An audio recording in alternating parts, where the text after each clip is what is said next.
Hi and welcome to the second episode of Straight Out of Camera Live. With me in studio I have Managing Director of techsmart.co.za, Mike Kubert. Mike, how are you doing? Hi Ashley, it's a beautiful day in Joburg from 27 Boxes in Melville. So yeah, can't complain. Looking forward to some nice photography experts today. So Mike, we're chatting today about cityscapes. It's a very broad genre. You can do high angle shots from the skyscrapers of Joburg, or you can do low angle sort of water reflection images. What would you suggest would be the things to look out for when shooting cityscapes? I think the main thing is the improvements we've seen in camera technology, specifically when it comes to shooting raw. There's loads of tutorials online where they show you how to shoot in raw and then in post actually expose your shadows and mix your light, and that makes for some truly astounding photos.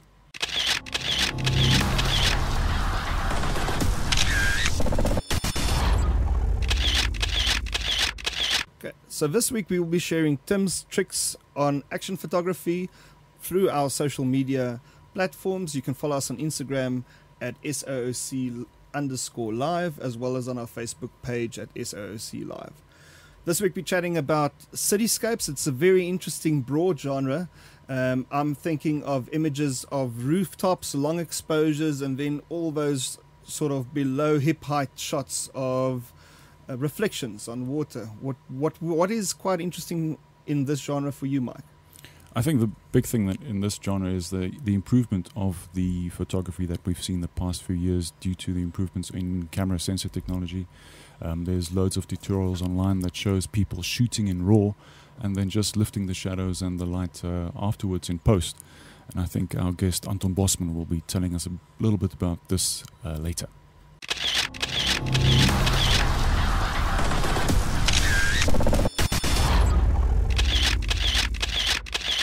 I think some of the most important accessories to have will be neutral density filters, camera releases, a sturdy tripod, and these are all the tools you require to take those beautiful cityscapes.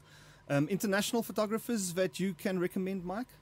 You know, that's a difficult one. I think the cityscape genre on its own hasn't been shown much love when you page through books on great photographers. On ground level, when it comes to street photography, you've got the likes of Cartier-Bresson and Robert Franks and those guys. But zooming out to look at specifically cityscapes, there's no greats of the same stature kind of focusing specifically on that. To me, the closest to a big name is a woman by the name of Bernice Abbott, who also did some impressive portraiture. She visited New York in 1929, fell in love with it, closed her studio in Paris and started shooting the city with a great level of detail. One of the problems, of course, with cityscapes is that you kind of need to make the genre your own, need to develop your own style in a way. There's a French photographer currently operating by the name of Fabrice Sillet. I'm not sure exactly how to pronounce the name, but he's got a very strong fine art approach to the genre. So it means long exposures, moody black and white images, and something we don't see very often. There's actually the structures themselves as being blurred.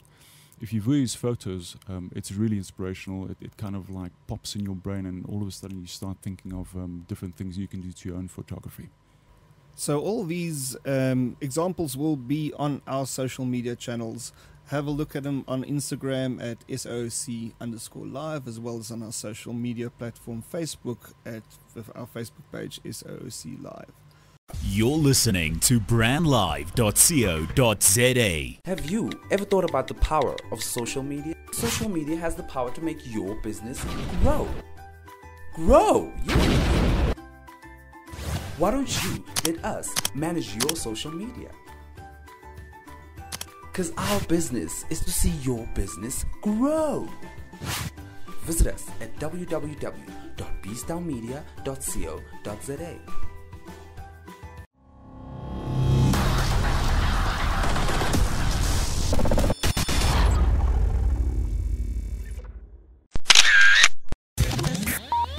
brandlive.co.za. So joining us live from Cape Town is commercial photographer Leon Oosthuizen. And Leon, how are you doing? Hi, Isley. I'm doing very well. Thank you very much. Leon, some exciting stuff happened in Cape Town in the last week. Can you tell us a little bit more? Yes, the last week was a blur. It was absolutely the frenzy of excitement because we had our GFX launch down here. We had 2 launch events. One was a walk-in setup during the day where we were at a studio and you could walk straight in, test a camera, stick your memory card in there, take some shots home to go and see it. And we had the privilege to meet a couple of great names in Cape Town's photography industry. And they all came and were blown away by the image quality and the user friendliness of the camera. I think there's going to be quite a lot more interest from that crowd. And the evening event was just as well attended. A different crowd completely. We had it at the Carl Makeup Studio where SJ van Sail is operating from. I heard there was a purple monster there. Yes, he was one of our models, and he had purple body paint with some gold in his hair and everything else. We'll put some of that shots on our feed as well. But it was so well attended. Everybody was so excited to see what this camera was capable of doing, purely because it's such an interesting camera at this price point. Of course, it's an expensive high-end camera, but it competes very differently against a couple of different expected cameras in the market in terms of price or resolution, or even as an addition to the Fuji lineup of cameras, where that fits into the medium format. So it's at a very particular intersection of a whole bunch of different lines of cameras and brands. So that was, I think, what generated a lot of the interest, plus obviously the amazing colors you get from it straight from the camera. That people could see that it wasn't a fabricated story or marketing nonsense. They could just put their card in, trigger it. We had studio lights and everything up with a couple of amazing models that were made up by SJ, and I think that really did sell the camera. It speaks for itself. You don't need to go and do a lot of marketing. It is one phenomenal bit of kit. So that was what the week's hype was all about, and I think we're still reeling in the wake of that, trying to just get our heads around where we might apply image quality and color fidelity and sharpness like that in our day-to-day work. Good one. Leon, quickly tell me about your own experiences in cityscape photography, especially down there in the Cape. I know up here in Johannesburg we've got some nice shots that we can take in city centre. How about yourself? Well, the backdrop of Table Mountain obviously makes Cape Town a very interesting place to go and shoot cityscapes because it's in the background of half of your shots. But having said that, the reason why I moved from Port Elizabeth to Cape Town initially was the whole idea of this melting pot of old and new architecture. We have our older structure here is the Castle of Good Hope, and that's a couple of centuries old. And that building style with the stone and everything else that goes along with that, all the way up to modern buildings like the convention center and our stadiums and everything else, those are just sitting right next to each other, sometimes even touching sides. And I find that very characterful, very interesting. And there's a link between what Cape Town looks like and what London inner city looks like. There's that old and new, modern and ancient kind of a thing, and that drew me to Cape Town. I didn't see that so much in other cities because other cities in our country isn't that old yet. Yeah, exactly. I think, perhaps if we look at how to define cityscape photography, one of the problems that I had to kind of work through is the fact that cityscapes has to do with almost like a broad view, but then the more you, I don't want to say zoom in, but eventually you start actually realizing that some of it kind of bounces through to the architectural genre, isn't it? Yes, that's absolutely right.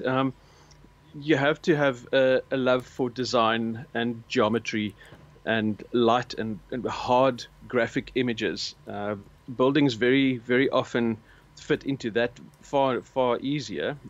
But I see them as not just as structures that serve a purpose of, let's say, office or housing or something like that. For me, they are designed in the same way to impress and create an atmosphere when you look at them or when you're inside them looking outside.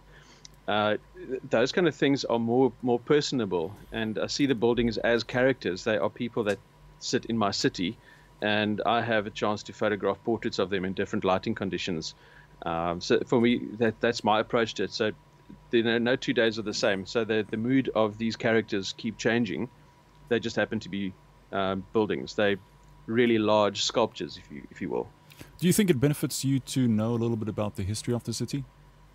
Absolutely, absolutely does. You'll be able to pick up different design styles that are particular to Cape Town when you are here. And when you travel around, this is something that you notice. If you go to Port Elizabeth, there's certain eras where there were more high-rise buildings going up, and you see these things are fingerprints of cities. It's not just a carbon copy of this is what a house looks like, and everywhere in the world a house looks like that. Yeah. So when you think about cityscapes, even, it doesn't just have to be tall buildings. When you default to the thinking of cityscapes being high-rise buildings and office blocks, it limits your understanding of what a city is all about. A city is about the people, where the people interact. So to get a sense of scale and the interaction between the buildings, you have to draw in the human element from time to time. It's not just always about the buildings on their own. So for that genre, it kind of intersects a bit with street, and that's normally referred to as urban photography, where it's a mix of people and buildings, people in spaces. Yeah, I think, it's one thing there in Cape Town. Luckily, we're in Joburg, also blessed with the Joburg CBD. And then now lots of development taking place in Sandton with some really beautiful structures appearing there too. Then in Pretoria, of course, you've got the Union buildings on the one side, the copies on the other side. Perhaps the CBD has been, I'm not sure if it has been photographed as much as, for example, Joburg, but certainly a couple of interesting things happening there too.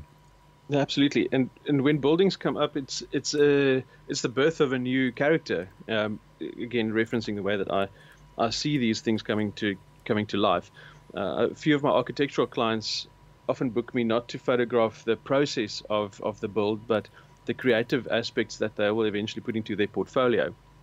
Because fellow creatives, they also work with line, form, color, light, those kind of things that are the building blocks of any of the creative mediums. If it's painting or photography or architecture, those are common denominators between all of those. And that's the standing that I take when I photograph the buildings as well.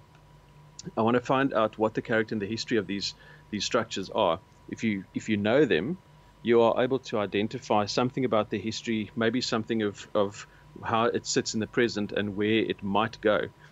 I have a series of images that I made in one street in Cape Town. It's called Chiapini Street in the Boerkaap. It's definitely part of a cityscape, and it's a conglomerate of smaller images that's woven into a tapestry that makes up a larger patchwork quilt in a way. But it's all just the photograph is the dividing line between each one of the houses, because they all touch each other and they're very brightly colored, and that speaks of the community in a way. It's a visual anthem of that community. Leon, tell us a little bit about what you need in your kit in order to take amazing cityscapes. The first thing I would say is a trustworthy tripod. And when I say trustworthy, not the one that you would just put your camera on any given day. If you shoot cityscapes, especially in Cape Town, the wind might actually take you. So you need something that you can leave your camera on for, let's say, the better part of 4 or 5 minutes and not have any vibrations or things running around shaking your camera up. Because you want the shots as steady as possible. You'll probably be shooting at small apertures like f11, f16, maybe f22, depending on which camera you use. So your shutter speeds will be really slow if you want to be able to get a lot of detail and a great depth of field. That's the first thing that you need to do. Obviously, neutral density filters will be able to, or it will enable you to get longer exposures if you want to get some cloud movement and things like that. Or if you want to get rid of people moving in the foreground. So you just want the idea of people moving in the space, but you don't want to clearly define them. So you give them a space to move and cars to move around. If the exposure is long enough, they will all move, and then the buildings will stand on their own. That's a nice way of separating and also showing that there's life around the building. It's not just a separate 3D render. It's actually a real thing. It's, of course, with those nice light trails too, isn't it? Absolutely, yes. The light trails are great. But I wouldn't discard the idea of a polarizing filter, because what happens is what polarizers do, they take reflections off glass. So sometimes you want the reflection to show something else, another building, or in our case, oftentimes Table Mountain, And if you take the reflection away, you could see straight into the building sometimes, depending on the angle. And also, it'll just take distracting elements away. So when you do use polarizers, it's not just to make the sky blue or darker blue. It's also to manage your reflections in the way that the highlights and shadows work in your image. So I would encourage people to maybe experiment with that as well.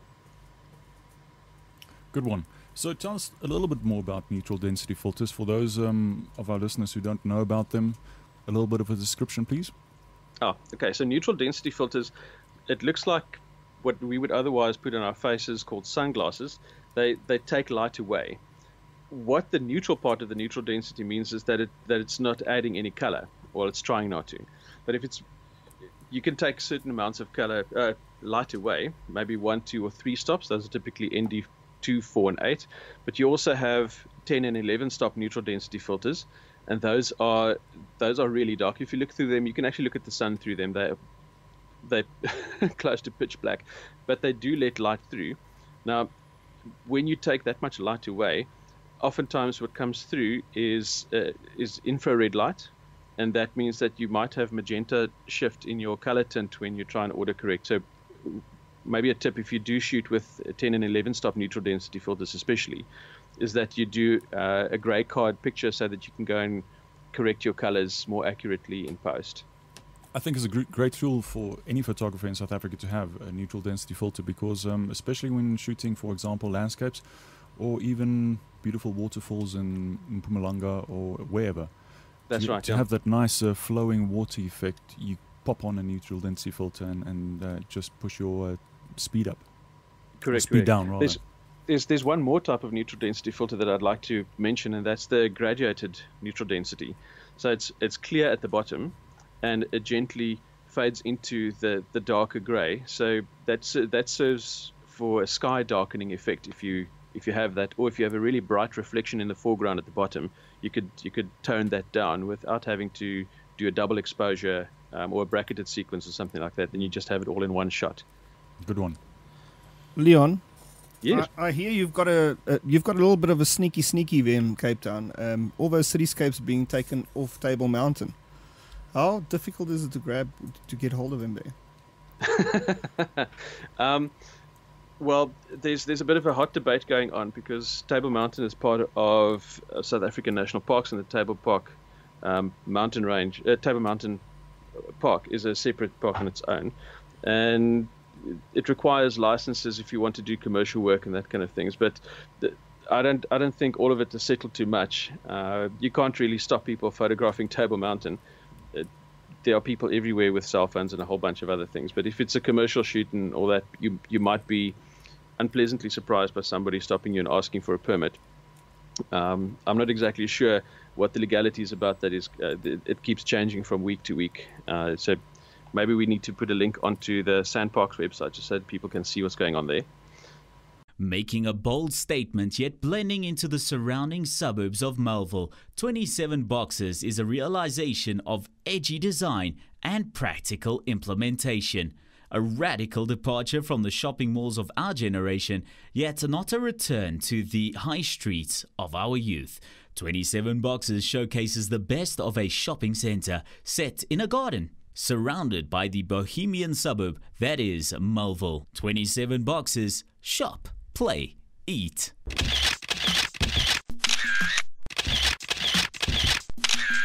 So in the studio with us today, we've got Anton Bossman. Now, Anton is a man of many talents. He's a radio DJ. He does some really exhausting cycling and also does some amazing work when it comes to cityscape photography. Anton, welcome very much. Thank you very much. Pleasure to be here, and thanks for the invite. You forgot to say owner of a cycle store. Yes. Wow, okay. So I think just to start us off with, we talked a little bit about shooting in RAW, going in post, and then pumping up the shadows. Right. Is that something that you do often? I do. I shoot only in RAW. I know that the equipment I have is capable of extremely good JPEGs, but I do shoot RAW only because I tend to like to underexpose a little bit. Leon just mentioned the filters that basically splits halfway, where you've got the darker top and the lighter bottom, or which other way you turn it around. I do everything from one image and try and expose correctly where I can. It's very difficult to often pull back the highlights. But with the equipment that I'm using, it's got such a fantastic dynamic range that I can actually expose for the highlights and raise the shadows and get the desired feel or effect that I do want. How much has RAW improved over the past few years? I would say RAW has definitely improved drastically.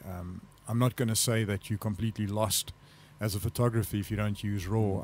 I've seen some equipment, and particularly the camera that Leon launched this week, produce fantastic JPEGs straight out of camera, really exceptional stuff. For me, for what I do, landscapes, urbanscapes, that kind of thing, I very much prefer to use RAW, and I think many photographers who do take it serious should learn how to process the RAW files, because you just have so much information to deal with, and you've got so much more leeway to get what you want to do. Great. Anton, if I can jump in and just ask you a little bit about Yes, that ma'am. processing.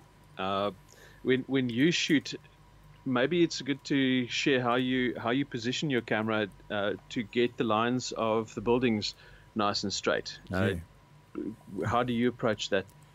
It's the one thing I'm extremely anal about, because you see all these guys shooting with a fisheye lens, and it gets this wow effect, and I think to myself, but the buildings are going to touch tops, or touch the top of the buildings are going to shake hands in any minute. I'm not a big fan of that. I think there's a lot of people who do like that. I'm more of the kind of guy that likes perfect straight angles, and I think it goes back to when I was studying to be a young civil engineer.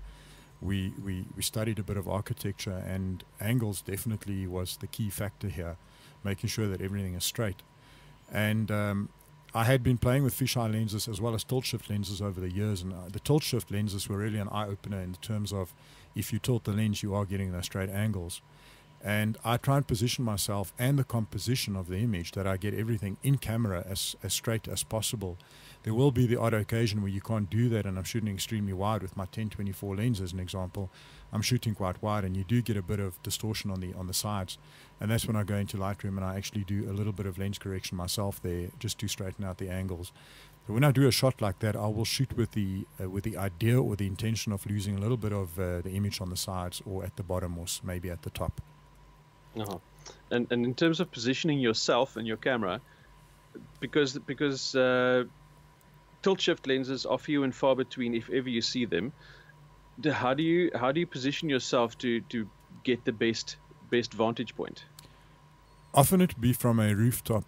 I think the best lesson I learned there was when I started using a drone to do some photography and some cityscapes.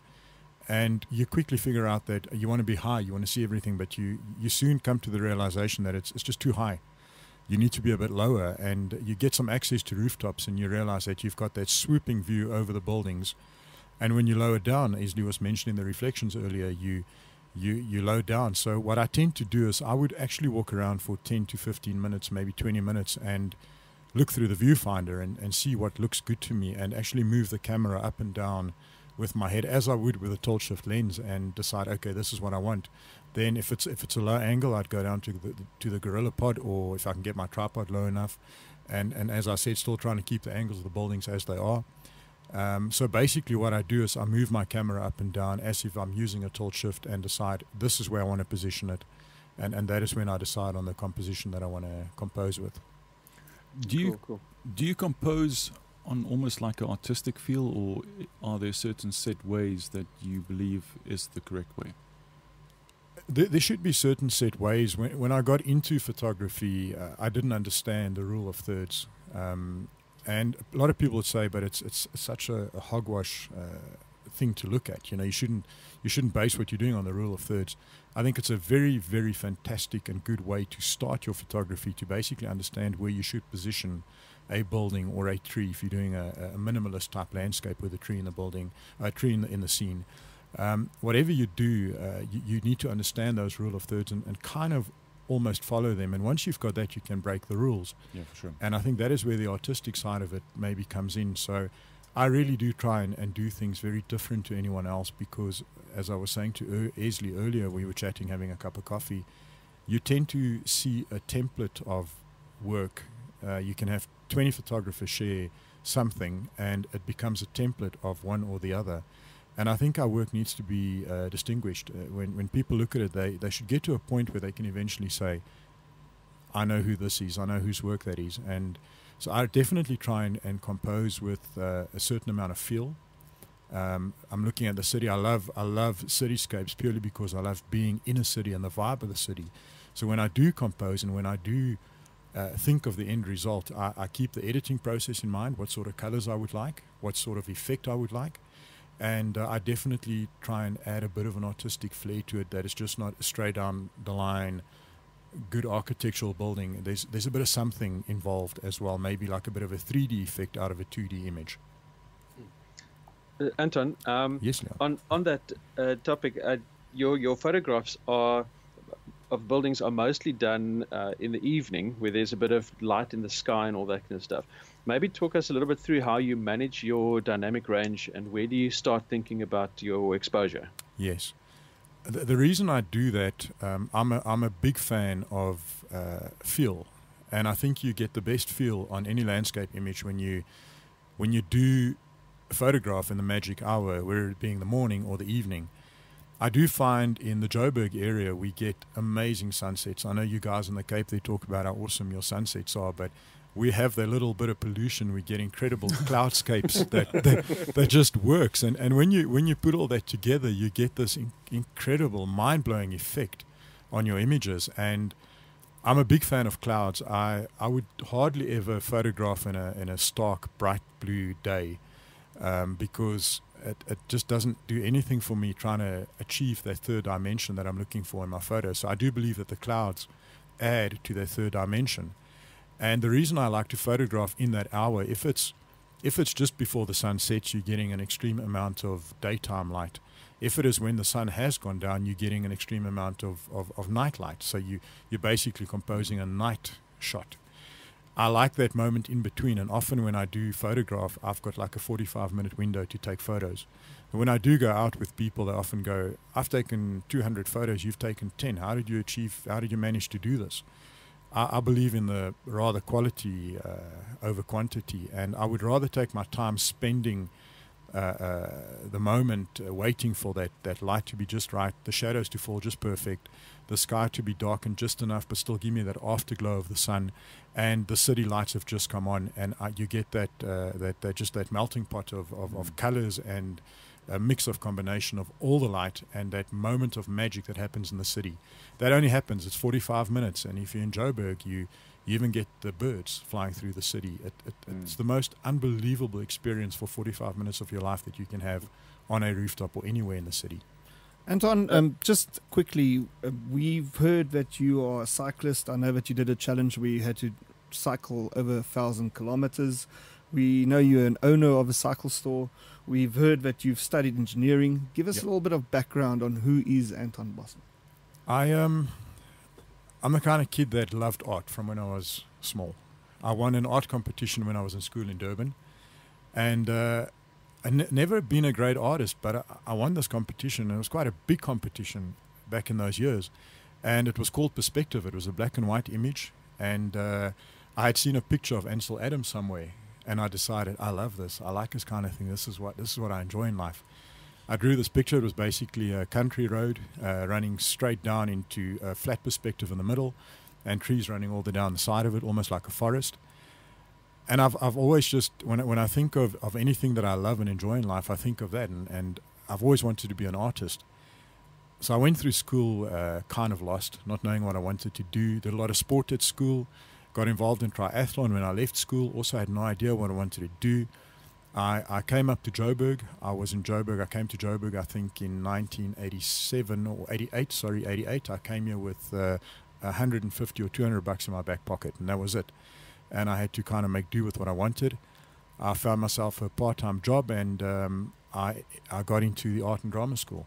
I did that for a year, and I decided this is not for me. I don't see a future in this. Too much drama. Too much drama. And a friend of mine who always wanted to be an engineer asked me if I knew where a company was in Johannesburg, and I said yes, because I cycle through Joburg often. I took him there, and he wrote an aptitude test, and while I was sitting in the canteen, one of the people, the lecturers running the show there said to me, "Are you here for the test?" And I said, "No." And he said, "You need to come and do the test. I mean, you're wasting your time sitting out here." And I said, "But I'm not here for that." And he said to me, "What are you doing with your life?" And I said, "I don't really know." And I went and did the aptitude test, and before I knew it, I was signed into a 6-year contract of studying and working. So that's how that kind of happened.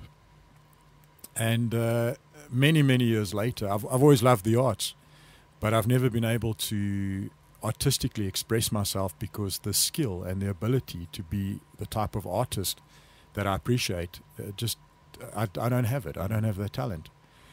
And years later, I decided to get myself a DSLR, because you think that you have to look through a viewfinder to make amazing pics. And a good friend of mine, a guy called Dmitry Nenkov, a good architectural photographer, dropped off a camera at me. And he said to me, "This is what you're going to take some photos with for the family. And all you need to understand is ISO, aperture, and shutter speed." And he walked away. And I was kind of clueless. This thing had all these buttons, all these menus. I had no idea what to do. And I just got into the camera and started teaching myself a couple of things. And you kind of shoot everything and anything in the beginning. And I just decided, you know what? I love landscapes. I love cityscapes. I love that kind of thing where you can look into the distance and appreciate everything you see.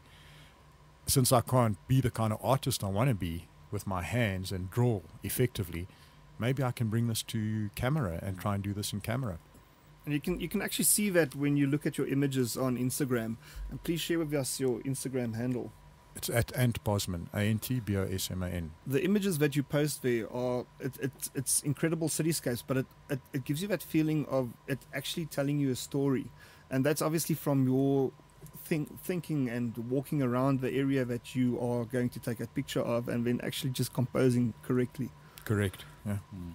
I think, getting back to more technical questions, one of the problems that I have with doing cityscape photography or even landscape is when you capture that sunset,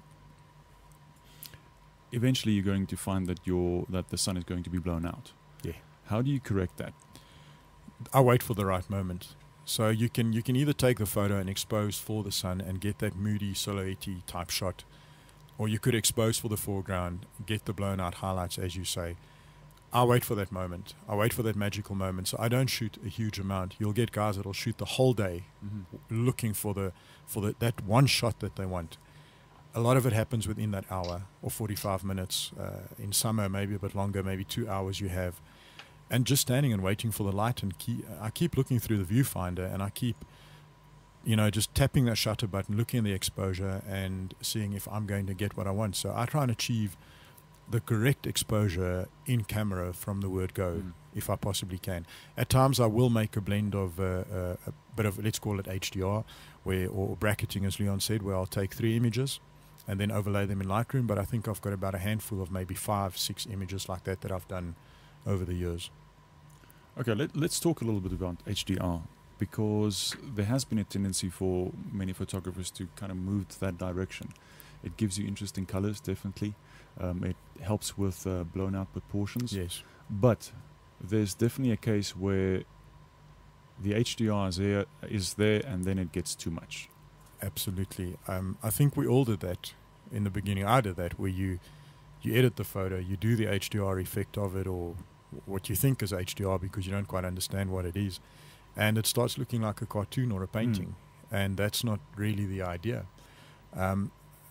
Even on my images now, I try and stay away from the absolute natural type look. It's easy to do that. Take the photograph as natural as possible, colors as close to real as possible. I like to tell people, when I take a photo, I try and understand my senses. When you're standing there and that sun's going down, you must have been in Joburg when the sun goes down in the evening. You're listening to the cars in the background. You can hear the hooters. You can see street vendors running up and down. You've got the pigeons coming into the sky. You've got the sun setting. You've got those beautiful clouds. You can smell the city. You can feel the city. For me, I try and bring that into the end result. What did I feel and what did I see? So when I edit, I try and remember what I felt for that moment. So as I said, it's easy to go, okay, let's make this quite natural, or what did I feel? Did I feel a little bit more magic than what was there? And I think a lot of people, when they do the HDR process on their image, that's exactly what they're going for. they felt the magic, they felt the moment, they saw all the colors, and they try and do that, but they kind of, as you said, they completely overdo it. And HDR is very simple, really. What it is, it's getting the correct exposure for the shadows, the mids, and the highlights, and that is why the bracketing is so important. I see a lot of guys are using blending on the images nowadays, where they'll go and take one image and do layers of this particular image in Blender. They say it's got a much more natural look. I haven't quite tried that, and I don't think I have the ability to do it unless someone teaches me somewhere along the line. But I just use Lightroom. As I've told people many times, I spent in that year out of school when I studied art and drama, I worked at a darkroom for a complete year. I kind of love that processing of the images, and I try and do exactly the same in Lightroom. So basically, you take 3 images, 3 exposures. Lightroom has got that bracketing system, or the HDR mode, where you overlay them, and it'll give you the sort of desired result. I do find that often you don't get that, so I've gone back to the single image, try and expose correctly or as correctly in camera as I can, and then adding to the processing afterwards. Anton, I like what you say there with your single shot approach, and what we often see is, and I've had a lot of conversations this week about this as well, is light and that dynamic range of what happens in the shadow and what happens in the highlights. If you light everything evenly, it looks flat and there's no drama, there's no intrigue. Absolutely. It's just a smash of information and color and lines and detail. That's right. So the opposite way of approaching that thinking is to actually let the shadows be shadows. Yeah. And I think that's something that's really intriguing about your images, is that the lights, even the street lights, they cast shadows. They have their own pools of color light around them, and then I got thinking, you mentioned that you prefer having the clouds. Yes. I actually like shooting in open sky, bright daylight, because then I can get even harder shadows. So Yes, that's the opposite of dynamic, the typical HDR idea. I want low dynamic range. I want like sharp biting lines, and if I shoot in the Fuji Acros film simulation mode, then the skies can almost go pitch black, but there's still detail everywhere. That's right. That one shot approach is a really, really cool thing. Have you had a go at any of the film simulations and maybe shot in black and white yet? I have. I've tried the Acros mode, which I quite enjoy. I think it's really, really, really good. I don't think it gets personally as quite close to Acros as what you got in the old film days. But it's out of camera. I would say it's about 90-95% there. So if I do shoot an Acros, I would actually go and just blacken the blacks ever so slightly, depending on how I exposed. And I would actually just do a little bit of white enhancement to try and give it a little bit of pop to the image. But definitely, most of the black and white simulations in camera, as we get on the XT2, I think they're phenomenal. Really, really good. So we talked a little bit about Cape Town and that you've got a really nice vantage point from Table Mountain. For those listeners in Johannesburg, where's the places to go and have a look? Cape Town, I think Leon would know better than myself. No, in Joburg. Oh, in Joburg. Joburg, if you go into Johannesburg, obviously the first thing you have to look out for is safety. You can't just go and park your car anywhere and do what you want to do. That's why we do have these Instagram walks and we do have photo walks. I think we should have a couple more walks with ourselves, soon, and promote our favorite camera a little bit more. But there's definitely a lot of places where you can walk from, and some places that have become very safe for people to be able to get city shots. So you can go to Arts on Main, you can go to Maboneng Precinct, you can go to 44 Stanley if you want to. There's some beautiful stuff there from the old gasworks to take photos of. Joburg has got a lot. One place I would really stay out of, and I've been there myself with a drone and been approached, and the guys would go, "What's this?" And it's very dodgy. And I think, that's a police copter. So it kind of scares him off. I know it sounds very silly, but you have to be extremely careful where you go, what you do. But there is a lot in Joburg. And you mentioned Pretoria earlier, and one of the reasons we haven't seen a lot of Pretoria cityscape shots is because it's such a completely unsafe area. The city centre has become really, really, really unsafe and just too busy for you to go there and try and take photos and still try and get home in one piece with all your camera gear in your backpack. Yeah, I think that's the lucky thing about Joburg. There are definitely city walks happening. I'm from Pretoria. When I was a school kid, we used to go and shoot in city centre with some really beautiful, amazing structures that are there. The problem now is, of course, if you know, once again, it's a security issue. Yes, Pretoria is. I mean, Pretoria, Joburg. We have this blessing of the Herbert Baker designed buildings. Definitely, yeah. They're all over the place, and they are historical buildings.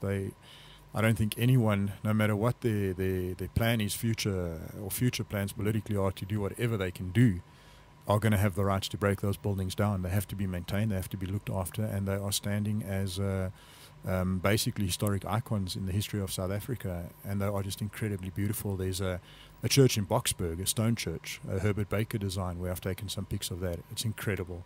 It stands in the middle of nowhere in Boksburg, still gets attended. Every Sunday people go there for service. Beautiful place, kind of cordoned off so that not too much of riff-raff goes on around there, not too much rubbish gets thrown around. You briefly mentioned East Rand. Of course, Springs is known for its beautiful Art Deco buildings. Absolutely. One of the places on earth that contains still the most original Art Deco structures. I believe one of the places that's got the second most conglomeration of Art Deco buildings in the world, behind some place in California or somewhere. Yeah. Amazing. Joburg, a lot of Art Deco buildings, and that's the beauty of that. You can see really old designs from 1920 standing next to these 1950s Art Deco buildings together, right next to each other. It's actually just such an amazing place to go and photograph, because you're not getting... Sandton is beautiful. I mean, Sandton is becoming, for me, that little bit of the Dubai of South Africa. It's got these high-tech buildings and beautifully designed buildings, and you know, we're talking a little bit about art, and Leon spoke about his clients. I really personally think that a lot of the architects out there, many of them, in my eye, in my view, are complete artists. We can actually label them with the word art. They're not just guys who go and draw pretty pictures and put them into reality. These guys have got such an artistic look on life, because they need to look at what that building is going to do within the landscape. What impact is that building going to do within the landscape of that area? And if you look at Sandton, particularly the Norton Rose Fulbright building, stunning with its little squiggles and windows, and you've got that Bowman's building right next to it. You've got these two really incredibly high-tech buildings that just form a fantastically beautiful landscape, and changing that city into something very pleasurable and almost looking very artistic to the eye. Definitely. Harsh on myself. Every time I think I've achieved something that is pretty good, I tend to leave my computer for a while, and I sit back and I don't look at the images I've taken. I come back a week later and I think, last week I thought this image was amazing, today it sort of looks average, and that's when I go out and I push myself to the next limit. So I would like to say that at the moment it's purely self-indulgent for myself, to feel my little bit of artistic flair that I feel that I have and I'd like to show the world. I do think that there is, hopefully for me moving forward, much better work that would come from what I can achieve. Yes, to make myself feel a bit better. I think we all have that little bit of in us where we want people to recognize and acknowledge us for what we do. And I definitely would like to get to that point where I can put something out there and people can go, that's great. And I can look at it myself and go, I know, I understand. Not to be arrogant, but where I myself can accept the fact that it's great. So to answer your question quite easily there, it's for myself. And I push the limits every time. I try and look at different techniques, different ways of photographing to try and achieve the sort of goal and level that I want for myself, to be happy and content with myself. Just Anton, I'm a starting photographer. I've seen your work. I want to sort of get into it. What do I need? How do I go about it? Say, for instance, Sandton City is where I want to start off with because it's super safe. What is the sort of things that I need to understand and know and get permission for to go and try cityscapes? Permission is the trickiest part of it all. So you can't just get onto any rooftop or any shopping center. These are privately owned places. Sandton, I'm hoping that within the CBD area that the holding company or the security company that looks after Sandton is not going to stop photographers from walking around and taking photos there, because these guys are taking photos and they're marketing that place at no charge. You know, they're showing it to the world, and they're showing it to the rest of the people in South Africa. So permission is a difficult thing. Shopping centres, they're not going to allow you. You can always get a nice compact camera and shoot from the hip, and they're not going to know.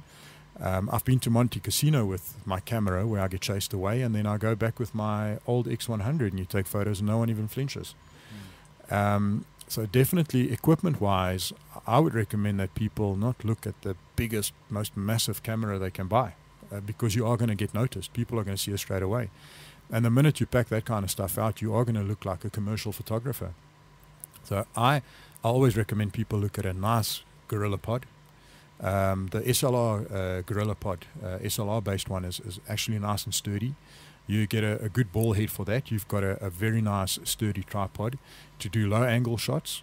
High angle shots, if you can get access like we did in Sandton City, you can go into one of the parking areas. Even if you could go and do it a bit under the radar, you can just quickly pop out your car, take your Gorilla Pod, put it up there and take your shot. So Gorilla Pod's definitely very handy. Leon said earlier, a good tripod, and I can fully agree with that. Get the best tripod that money can buy, the most sturdy tripod that money can buy. Doesn't have to be the lightest. If you're going to travel a lot, then you could look at the carbon fiber ones, but just get a nice, good, sturdy tripod with a good head that's not going to shift and turn and drop and move a little bit when you take your shots. A remote shutter so you can do long exposures, or not touch your camera if you want to do even your native 30-second exposure that most cameras do. You're not going to touch the camera. You don't always have to use a self timer. Get a remote. It's definitely a fantastic tool to have. I've recently added to my camera, it sounds very odd, but a little soft release button. So this screws into the top of the camera, and it just makes the feel very, very soft. So when I do compose and I look through the viewfinder, I just find it magic to just fiddle a little bit with this guy on the top and then scroll through my exposure or my settings that I want to take for the shot. Those are all very important. And then you guys spoke about filters earlier. Filters are absolutely crucial if you want to do cityscapes. Polarizing filter, as Leon said, ones that dim the reflections if you are going to shoot in bright daylight. I find when we do shoot in Joburg, though, you get that golden glow that comes down, and often that golden glow looks fantastic when it reflects on the windows. And that's where you jump to an ND filter. You get an ND, a 2-stop, 4-stop, 6, 8, 10-stop, whatever. I use a 10-stop quite a lot going into sunset, and once the sun is setting, I drop down to like an ND6 if I want to do cloud movement or long exposure type shot. So definitely, in short, good camera, a nice shutter release, one that's it doesn't have to be electronic, one that speaks to you when you're standing away from the camera. A plug-in one is very good, but one that you can lock for when you want to do the long exposures. And definitely very, very important, a very, very good high-speed memory card, because when you do start taking those long exposures, they do take time to write to memory. If you look at all your images and you sort of see the focal length that you're shooting, what is the most used focal length? 10 mils. It's funny. I shoot at 10 millimeters, and I hear rumors of an 8 to 16 millimeter lens come out, and I'm excited about that. I'm just wondering what the distortion is going to be like. We spoke about that earlier with the angles of the buildings, but I shoot at 10 mils predominantly, and it just gives me that perfect view that I want and focal point that I want for my images. You know, Leon said earlier, you can get to that point where you're getting so close, or you're zooming in so much that it becomes architectural photography. I think to create a nice cityscape, keep it as wide as possible, and as much or as many buildings in the image as possible, so you get this really wide angle to give you that almost wow feel. You look at the image, you go, wow, how's all that in one image?